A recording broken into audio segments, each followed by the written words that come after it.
Hey, what's up, guys? Welcome back to the Ramsey Customs YouTube channel.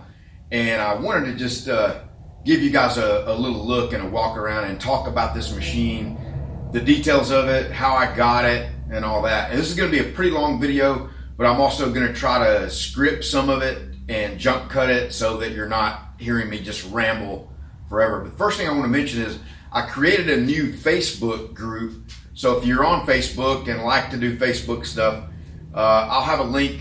I'll put a screenshot of it here and put a link in there. So if you're interested in fiber laser cutting machines, then come join us. So we got a bunch of guys over there that are plasma guys like me that are looking to go to fiber laser, and there's a handful of guys that are already on fiber laser over there talking about their experiences and whatnot. So check that out.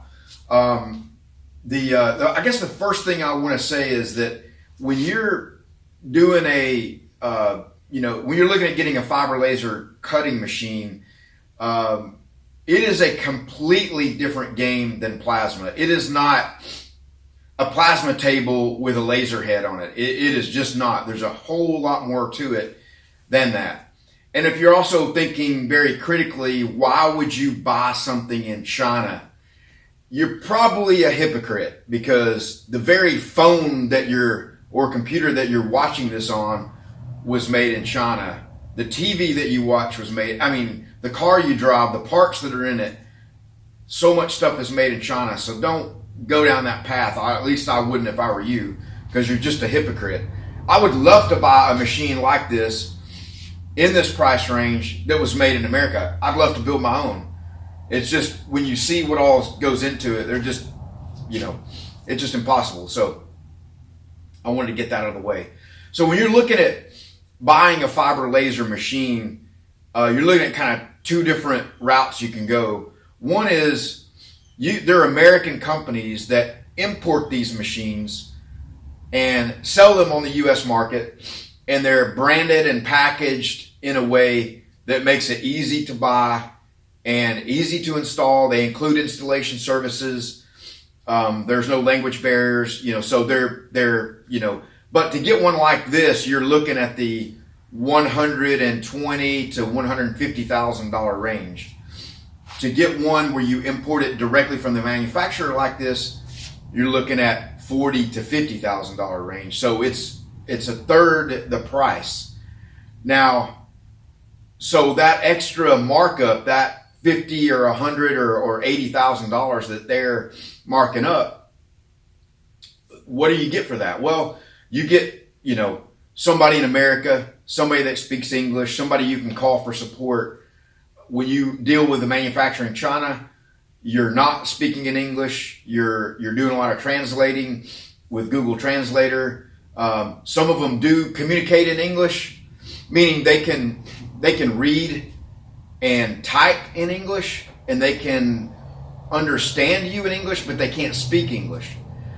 Very few of them actually do speak English, and you can have a conversation on the phone. But then you have to kind of ask yourself, for the $50,000, $80,000, $100,000 that I'm going to save, is it worth it? Is it worth it to go through this language barrier thing? So I made a few notes. I'm going to kind of switch back and forth and look at them here. The other thing is the import process. So if you're not comfortable, dealing directly with the manufacturer, going through, a freight broker, dealing with your local port, intermodal freight companies, the tariffs, the duties, the fees. There's a lot of government forms that have to be filled out. There's like 9 different things you have to go through to get one imported. And if you're not careful and you don't know what you're doing, you can rack up a whole bunch of extra fees if that process doesn't flow smoothly. So I'm aware of someone that's a friend of mine that tried to import a lathe and ended up getting lots of extra fees and duties added onto it because he didn't have it organized, and ended up paying some late fees and things because he couldn't get it cleared through customs and get it to him. So just something to think about there. And then so what I kind of wanted to go through real quick are some pros and cons. And you see, I'm looking back at my laptop. I got notes. Sorry, this is a little bit unorganized, but lots of people are going to have lots of questions about it. Over on the Facebook group, I am posting a price list from this company, and I will post the contact information for the salesperson there. And let me just say that, you know, am I importing these? No. Am I selling them? No. I'm not doing anything with it. And if you buy one of these, you are taking your own risk, just like I did. I have, you know, I'm not recommending it. You know, it's up to you. If you want to do it, go for it. If you don't, then don't. But if you buy it and have a bad experience, it's, you know, don't come talking to me. I mean, I'll try to help you if I can, but, you know, there's no guarantee or anything like that on my part. Buy it because you found the information, you researched it, you thought through it, and you're willing to take the calculated risk. And I will just say that if you are not a strong-headed, very patient, very persistent individual that's pretty clever and crafty and resourceful at figuring things out, and you have sort of a will not be denied attitude, this is probably not going to be for you. If you get frustrated really easy, if you get impatient, it's definitely not going to be for you. There's a lot of plasma guys that contact me on a regular basis, and they struggle even with a plasma cutter that they bought from a U.S. company that's made in America that they can call up for support, and they struggle even with that. So if you're struggling with that, you definitely will have lots of issues with this, and you should take a lot of time to learn it before you just jump into it. So I want to do pros and cons real quick and then give you just kind of a walkthrough. The machine is, after about 3 weeks of having it, is finally up and running, and I should have it actually cutting. I've been doing dry runs and simulations and stuff on it for a few days now, and just waiting on my gas and air set up to be able to get it cutting. So I've been kind of figuring that out. And the Facebook group, Scott Numero, namely, but some other guys as well, have been super helpful there. And it's just been a great, you know, kind of like some little details of things. I just needed a little nudge on getting to the next level. And so I think that group will be great for anybody that's, you know, interested in doing something like this. And if you already have a fiber laser, come join us and help some of the rest of us out. But let me go through pros and cons of this machine, this company that I've dealt with. First, let me go with the pros. The price was not the cheapest. And let me tell you a quick story real quick. I'm going to try to get all this done quickly because I know people don't want to watch me just ramble forever on a video here. But I've been trying to do this for 6 months, and it started with an eBay listing that I saw for this machine with everything with it for $25,000 that you see.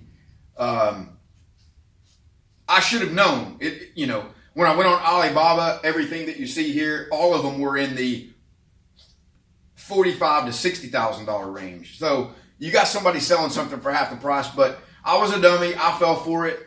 I paid a $10,000 deposit down, and okay, after 30 days, I was supposed to get a notification that it was going to be ready to ship and, you know, pay the rest of it. Well, when it got ready to ship, they wanted me to pay the rest of it through a wire transfer. Big red flag. Whatever you do, do not buy a machine from someone that you don't know and pay any money up front that is not through PayPal, eBay, Alibaba, you know, a protected, where your money's protected. So after a kind of a week or so going back and forth, a representative from that company that I had paid the deposit through told me that the person I was dealing with, his employee in China, had tried to scam me, and she was personally doing it. Even though the company is likely legitimate, she was running a scam. No problem. I contacted PayPal. Within 24 hours, the money was back in my account. I didn't lose any fees or commissions. I didn't lose anything except for 30 days of waiting to see if I could get that. So then I went through a bid process on Alibaba, and I talked to several different companies, a lot of back and forth. And I'm not going to share the details of this right here on YouTube, but what I put out for bid was a way to buy this machine to mitigate the risk. And I'm not going to share the details of how I did that, but it basically protected me, and I'm guaranteed and protected that this machine will be up and running and cutting through the way I structured the deal that I worked with the company. So back to the pros and cons. So the price was not the rock bottom cheapest I found, but it was a combination of price and my interaction with them. And they're willing to negotiate and work through the demands and constraints that I had with mitigating the risk of getting such a machine. Now that the risk has been mitigated, it's here, it's running, it will be cutting soon. I trust them, and they've been great. They've been great to work with. They did everything they said they would do. They said that after I paid the $20,000 down that I paid to get it started, they said that it would be manufactured and ready to ship in 15 to 20 days. That was their lead time at that time. It could vary depending on when you do it, if you decide to do it. And they did it. They actually did it sooner than that. And then they said that it would be shipping and it would take 30 days to get here. It took about 26 days to get here on the boat. There was a last minute urgent issue with a form that needed to be filled out, and they jumped through hoops to get a FDA certification that they did not have. They had previously had it and it had lapsed, and so within 24 hours they had gotten that certification. I got extremely nervous because without that certification it could not be cleared through customs, and if you can't get it clear, a shipment cleared through customs and it's sitting at the port, that's when you run into fees. You have 5 free days at the port to get the thing cleared through customs, and it's kind of on you. It's got, when you're a manufacturer.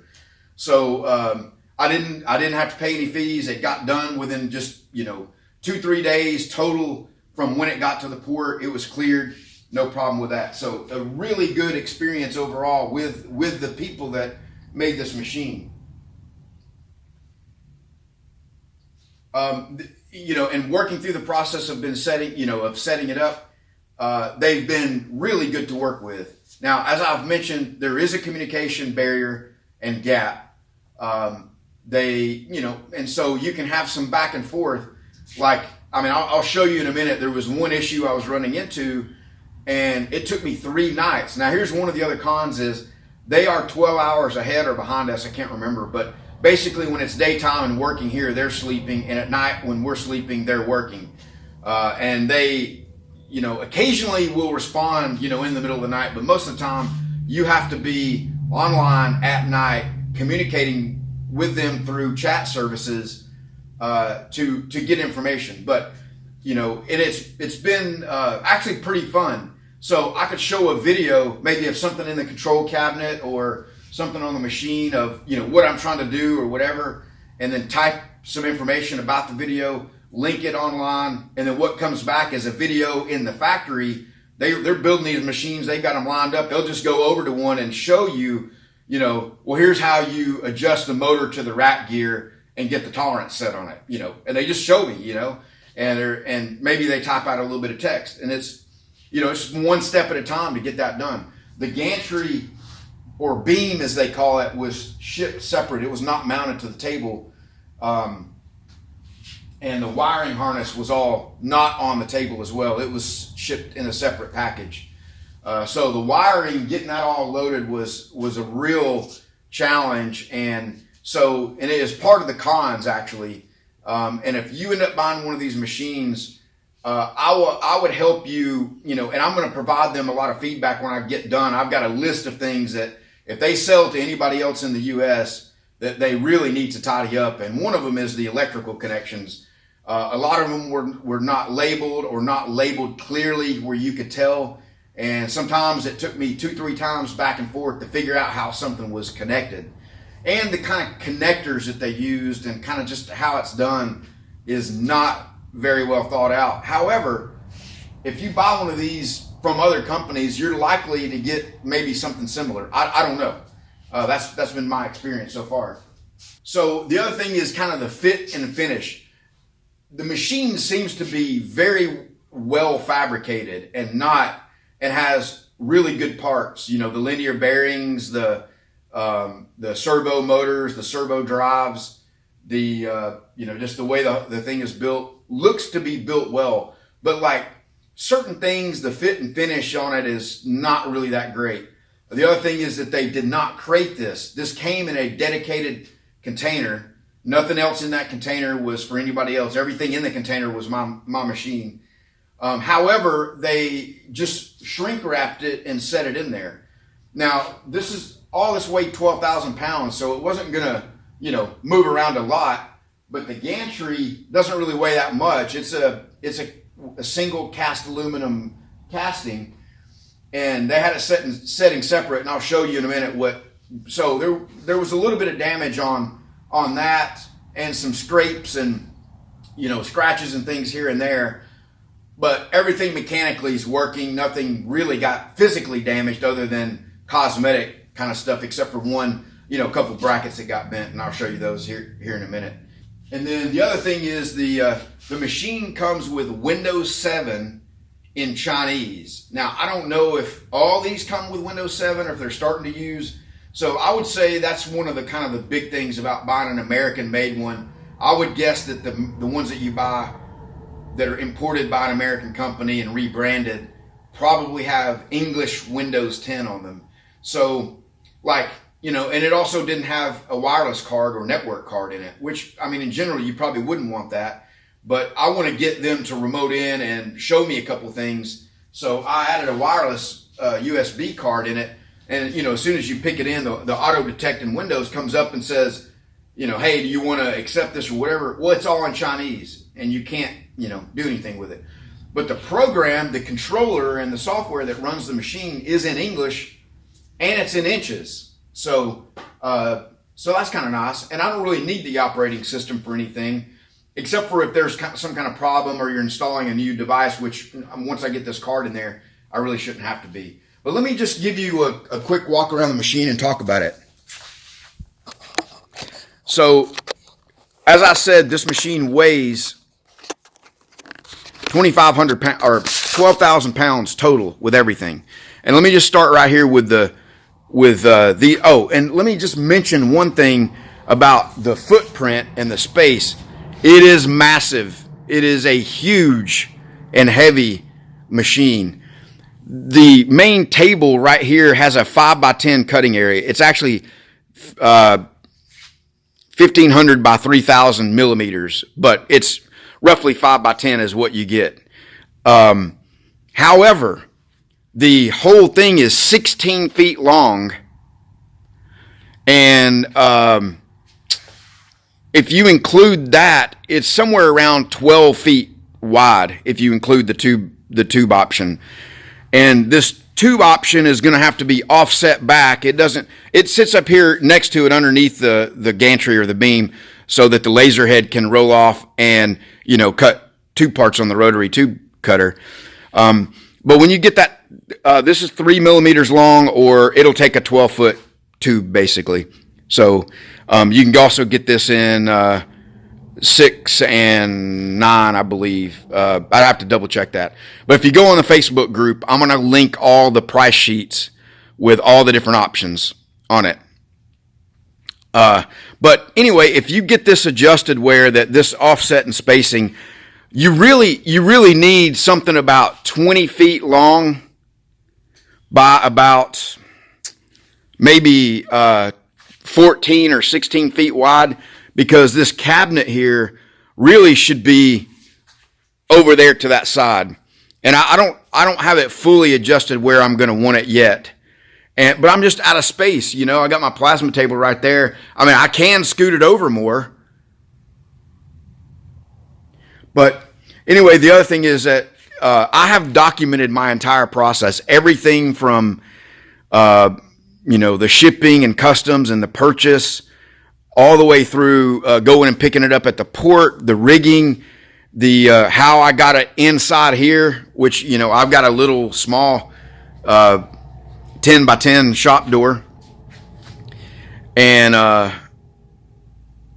so this was a real chore and a challenge. But the biggest thing I can say is you need a lot of space. And then the other thing is, let me show you. I hate to pan around too much because my shop is a disaster right now. But it's got these 3 pans right here. And there's 3 of them. And those slide underneath the table. And let me walk around where I can show you this. And those pans are where you catch all of your dropouts and your parts, depending on whether if you bridge them together or whatever. But you can see there's these funneled sections there, and they funnel the parts down to those trays, and those trays are on wheels so that you can pull them out and clean them. So there's my cable track bracket. I knew I was missing one when I put it all back together. But when I was talking about fit and finish, let me just show you, here and there some stuff that's, kind of weird. Like, look at this, this tray right here. I mean, you would think if they can build this whole machine, they could make that whole tray out of a single piece, but they've added this section on, and it's all tacked on the inside. I mean, and it's, ground smooth and finished on the outside. It's not that big of a deal, but there's a lot of little stuff like that.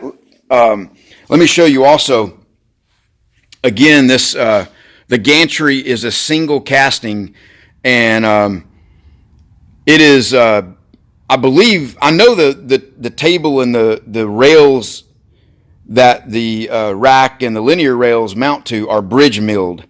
And so this is all, one big, huge fabrication. And once it gets fabricated, all this is milled on a bridge mill to get to get the sides flat and perfectly square and true with each other.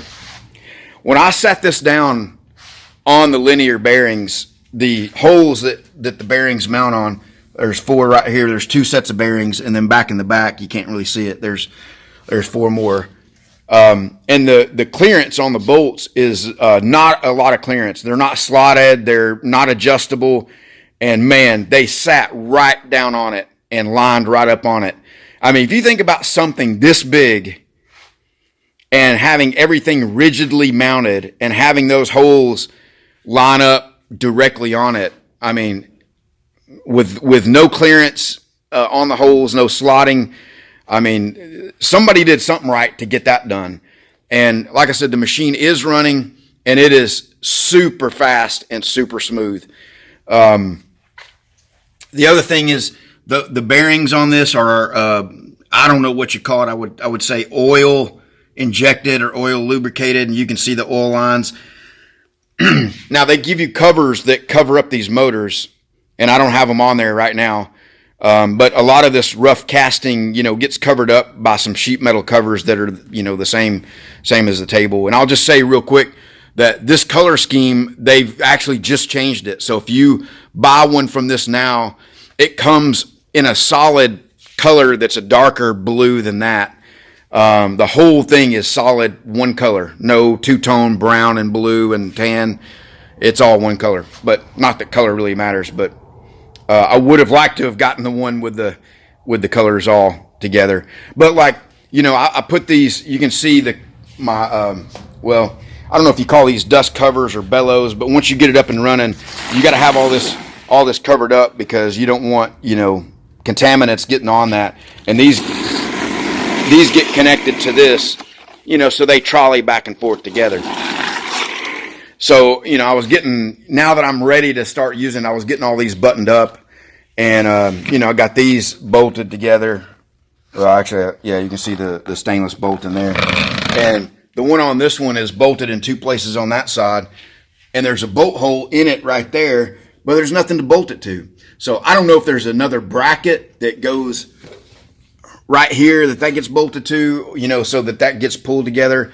I sent them a picture of it, and last night I'm waiting, or this morning I'm waiting for them to get back to me on that. So, let me just show you on this side. And this thing's got footprints and everything all over it because I've been walking all over it to work on it. So like I talked about some of the wiring and all that. Now they do have covers that'll cover this up right here. But these are some of the connections that had to be made, and these are the ones that I made. I mean, at some point I would probably want to redo this DenRail style connector. What they did was, instead of unscrewing and disconnecting the connectors, they unscrewed the wires, so it was just all bare wires. And I had some real, challenges with the wiring part of it. I would say over a week back and forth, trying different stuff on the wiring. And there was also a bunch of other, I don't know if I can get you a look in there or not. You can kind of see in there. But there's also a bunch of other connections that got made in there for the limit switches and other stuff. Nothing like overly complicated about it. If you've done a DIY plasma table, a lot of the same concepts apply there. And there's a back cover that goes on that. Lots of covers and different things that I've got laying over here that I've not installed yet. But the one thing I was just about to show you here is a lot of exposed roughed casting. So this cast beam here gets casted, and then certain surfaces get milled. And you can see that where the motor sits in there, there's a milled pocket overall, and then a separately milled pocket for the motor to sit down into and bolt into the rack gear. And I don't know if you can see that helical cut gear and rack in there. But those are 380 three-phase servos that are Fuji. And so a lot of the parts on this are made from all over the place. Let me open the electrical cabinet here. I mean, some of it's done pretty well. Let me open this side first. And some of it not. So there's all your servo drives. I mean, I would say that's a fairly clean installation. It's not, super clean, but it's not bad. These are all labeled like Y1, Y2 and all that. And then the communication lines coming in from the table were, like they could have made this easy and just disconnected this connector right here and left it, with the connector on the end of it and maybe tied it up or something like that. So all you had to do is plug it in. But they didn't. They pulled the individual wires out of the connector. Now, those go in and out very, no big deal on that. There's just, I don't know why certain things were done like that. It just made it a little bit harder. But there was some issues with the way some of this was wired up. Now, some of this I'm not done with yet. I've got the PC cocked in there sideways because I needed to get to the back of it. This is the laser power source down there, and I'll show you that in a minute.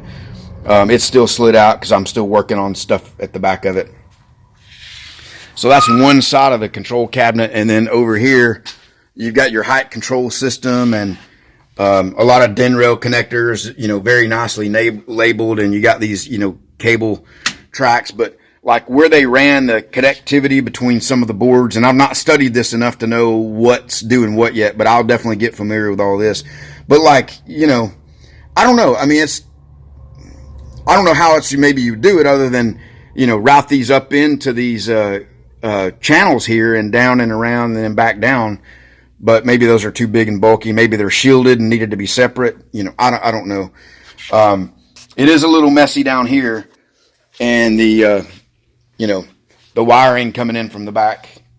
Like again, when you talk about fit and finish stuff, all this is going into the back. You've got this one large slot, and that had to be used for some of them that already had molded connectors on the end that wouldn't fit through those.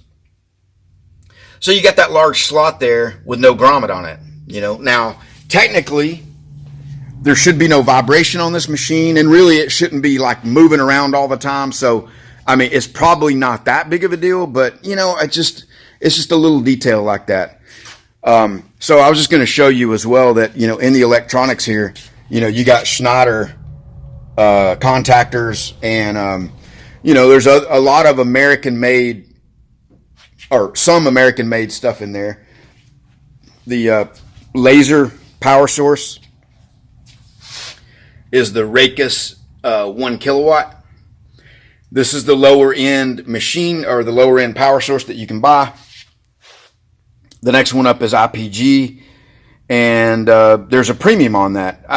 If you look at the price sheet, I had them break it down by Raycus and IPG. So each wattage difference, I had them show it. If you want Raycus, and then you can see how much more it is to get the IPG. I've seen videos and people running that Raycus doing some beautiful cutting. I've also heard from people like Scott Namero that there could definitely be some problems with reflective material and you could do some damage depending on what it is you're doing. But real quick, I wanted to show you the wiring. You know, there's my panels over there, and I ran a 8 gauge over here to this point, and then I've got a plug on that.